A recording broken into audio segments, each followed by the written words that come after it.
Hello friends, welcome back to our channel. Kartikeya Swamy మన రాష్ట్రంలో కంటే తమిళనాడు రాష్ట్రంలో ఉండే ప్రజలందరూ ఎక్కువగా పూజిస్తారు. అలాంటి తమిళనాడులోనే తిరుచెందూర్ అనే గ్రామంలో ఉన్న ఒక కార్తికేయ స్వామి ఆలయంలో ఓ అద్భుతం జరిగింది. దానిని చూసి అక్కడికి వెళ్ళిన భక్తులందరూ ఆశ్చర్యపోయారు. కార్తికేయ స్వామి ఆలయంలో జరిగిన అద్భుతం గురించి మీరు మరిన్ని వివరాలు తెలుసుకోవాలనుకుంటే ఈ వీడియోను చివరి వరకు చూడండి. అంతేకాకుండా కార్తికేయ స్వామి భక్తులు కింద ఉన్న కామెంట్ బాక్స్లో జై మురుగన్ అని కామెంట్ చేయండి. సుబ్రహ్మణ్య స్వామి ఆలయం దేవతలకు సేనాధిపత్యం వహించిన వాడు సుబ్రహ్మణ్య స్వామి. ఈ స్వామివారి క్షేత్రాలు దేశవ్యాప్తంగా ఉన్నాయి. స్వామివారి పరమ భక్తులు తమిళనాడులో ఎక్కువ. ఇక్కడ ఆలయాలు కూడా చాలా ఎక్కువే. తమిళనాడుకు ఆనుకుని ఉన్న చిత్తూరు జిల్లాలో కూడా ఈ స్వామివారి భక్తులు ఎక్కువగా ఉన్నారు. వీరంతా వీరభక్తులు. భక్తి పార్వశ్యంలో ఆవేశానికి లోనవుతారు.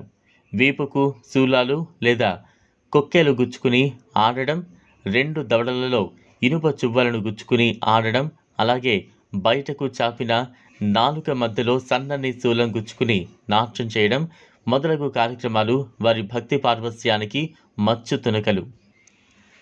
వీరు అదేవిధంగా కావిళ్ల పండుగ చేస్తారు. ఆ రోజున ఆడ మగ చిన్న పెద్ద తేడా లేకుండా అందరూ దీక్ష వహిస్తారు.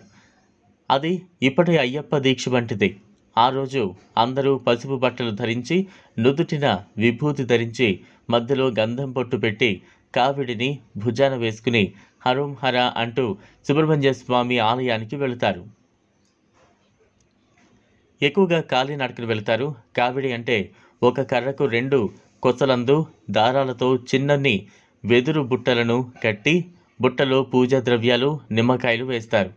దీనికంతటికి పసుపు పూసి ఉంటుంది. దాన్ని భుజాన వేసుకుని ఆవేశంగా హరోం హర మురుగా అంటూ అరుస్తూ వెళుతుంటారు.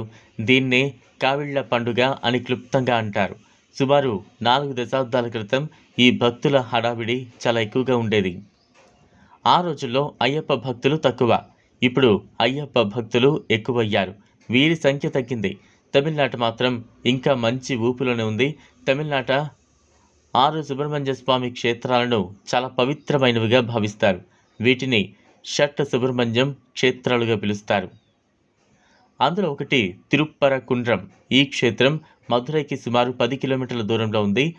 ఇక్కడ మిగతా 5 క్షేత్రాలకు భిన్నంగా సుబ్రహ్మణ్య స్వామి దేవేరి దేవసేన ఒకవైపు, నారదముని ఒకవైపు ఉంటారు.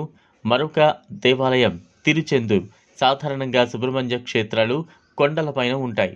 వాటికి భిన్నంగా ఇక్కడి ఆలయం సముద్ర తీరాన ఉంది. ఇంకొక దేవాలయం పళనిలో ఉంది. ఇది 3వ క్షేత్రం. ఇక్కడ మూల విరాట నవపాషాణాలతో తయారు చేసిన అరుదైన విగ్రహం. ఇక్కడి స్వామి 10 ఏళ్ల బాలునిగా కనిపిస్తారు. ఒంటి మీద ఒక అంగవస్త్రం మాత్రమే ఉంటుంది. ఈ స్వామిని దండాయుధపాణిగా బాలసుబ్రహ్మణ్యంగా కొలుస్తారు భక్తులు. పళనిలో అరుదైన మరకతలింగం ఉంది. ఇక్కడ స్వామివారికి నివేదించిన పంచామృతాన్ని ప్రసాదంగా ఇస్తారు. 4వ దేవాలయం స్వామి మలైలో ఉంది.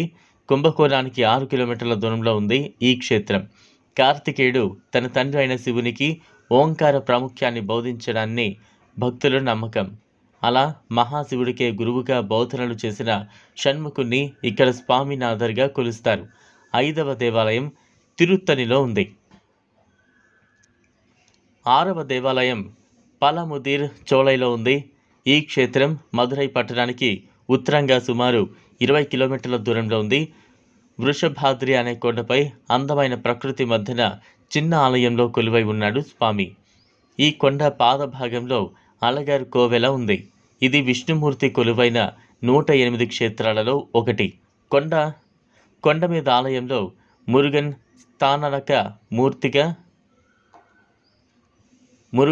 స్థాననక మూర్తిగా భక్తులకు దర్శనమిస్తూ ఉంటారు. కొండ పైభాగాన నూపురగంగ అనే ఒక జలపాతం ఉంది. ఈ జలపాతానికి సమీపంలో ఉన్న మండపంలో కూర్చునే తమిళ కవి ఇళంగో అడిగల్ సిలప్పదిగరాం రచించాడని ప్రతీతి. అసలు ఎందుకు కార్తికేయ స్వామి విగ్రహం కళ్ళు మూసుకున్నాయో ఇప్పటి వరకు అక్కడికి వెళ్ళిన భక్తులందరికీ అర్థం కాలేదు.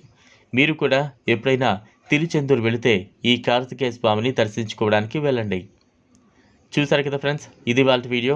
ఈ వీడియో కనుక మీకు నచ్చినట్లయితే లైక్ చేయండి, షేర్ చేయండి, ఛానల్ని సబ్స్క్రైబ్ చేసుకోండి. Thanks for watching.